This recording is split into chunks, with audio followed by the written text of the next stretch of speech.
जब हमारे पेरेंट्स हम पर पैसे खर्चते थे खाने में, पहनने में, तो हम अक्सर सोचा करते थे कि इनका मन नहीं करता, ये हम पर पैसे खर्चते हैं, जो चीज़ खाने को लाते थे वो खुद नहीं खाते थे, वो हमें पूरी की पूरी दे दिया करते थे। तो मैं मन में सोचती थी कोई इतनी अच्छी चीज़ को कैसे रोक सकता है ना खाने से। और सेम विद कपड़े, ऐसे कैसे हो सकता है कि किसी ने मेरे लिए कपड़े खरीदवा दिए और किसी का कपड़े खरीदने का मन नहीं हो रहा है, कैसे ऐसा कैसे हो जाता है। जैसे जैसे हम बड़े हुए वैसे वैसे हमें रियलाइज होता चला गया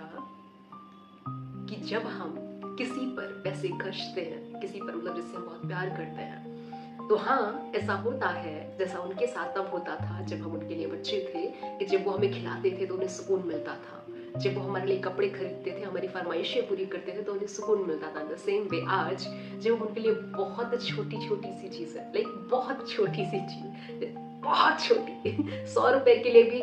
100 रुपए का भी अगर उनके लिए कुछ खरीद लेता है ना, जहाँ पर चॉइस थी कि मैं अपने लिए भी खरीद सकती थी वो, लेकिन हमने चुना कि मैं ये अपने मदर या अपने फादर किसी के लिए लेना चाहती हूँ, और वो जब लिया तो ज्यादा सुकून मिला बजाय इसके कि वो 100 रुपए की चीज मैं अपने लिए खरीदती। मुझे काफी साल हो गए हैं मुझे ये प्रैक्टिस करते हुए।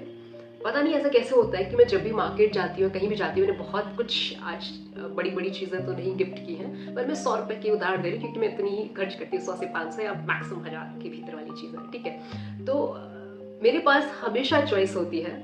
कि मैं खुद पे खर्च कर सकती हूँ, खुद के लिए ले सकती हूँ, चाहे वो खाने का चाहे वो पहनने का, दो ही चीज़ों में पैसे खर्च करते हैं।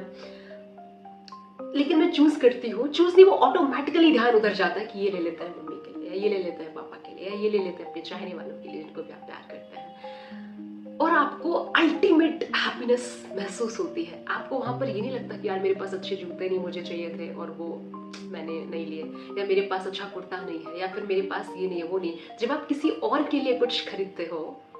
तो मैंने ये महसूस किया अपने एक्सपीरियंसेस से कि यूनिवर्स आपको एंडलेसली ब्लेस करता है। मतलब जब आप किसी के लिए सेल्फलेसली कुछ करते हो तो वह ब्रह्मांड की समस्त शक्तियां आपको अनंत चीजें ब्लेस करती हैं। आपको फिर खुद की परवाह नहीं करनी, आपको फिर खुद के लिए कुछ खरीदने की फिक्र नहीं करनी, फिर ब्रह्मांड की शक्तियां आपका ध्यान रखती हैं। अगर आप किसी का निस्वार्थ तरीके से ध्यान रखते हैं, अगर आप किसी से प्रेम करते हैं, तो प्रेम का नियम ही यही कहता है, प्रेम मतलब केयर, उनकी प्यार, उनकी फिक्र, कि कोई आपकी फिक्र कर रहा होगा। अगर आप किसी से जेन्युइनली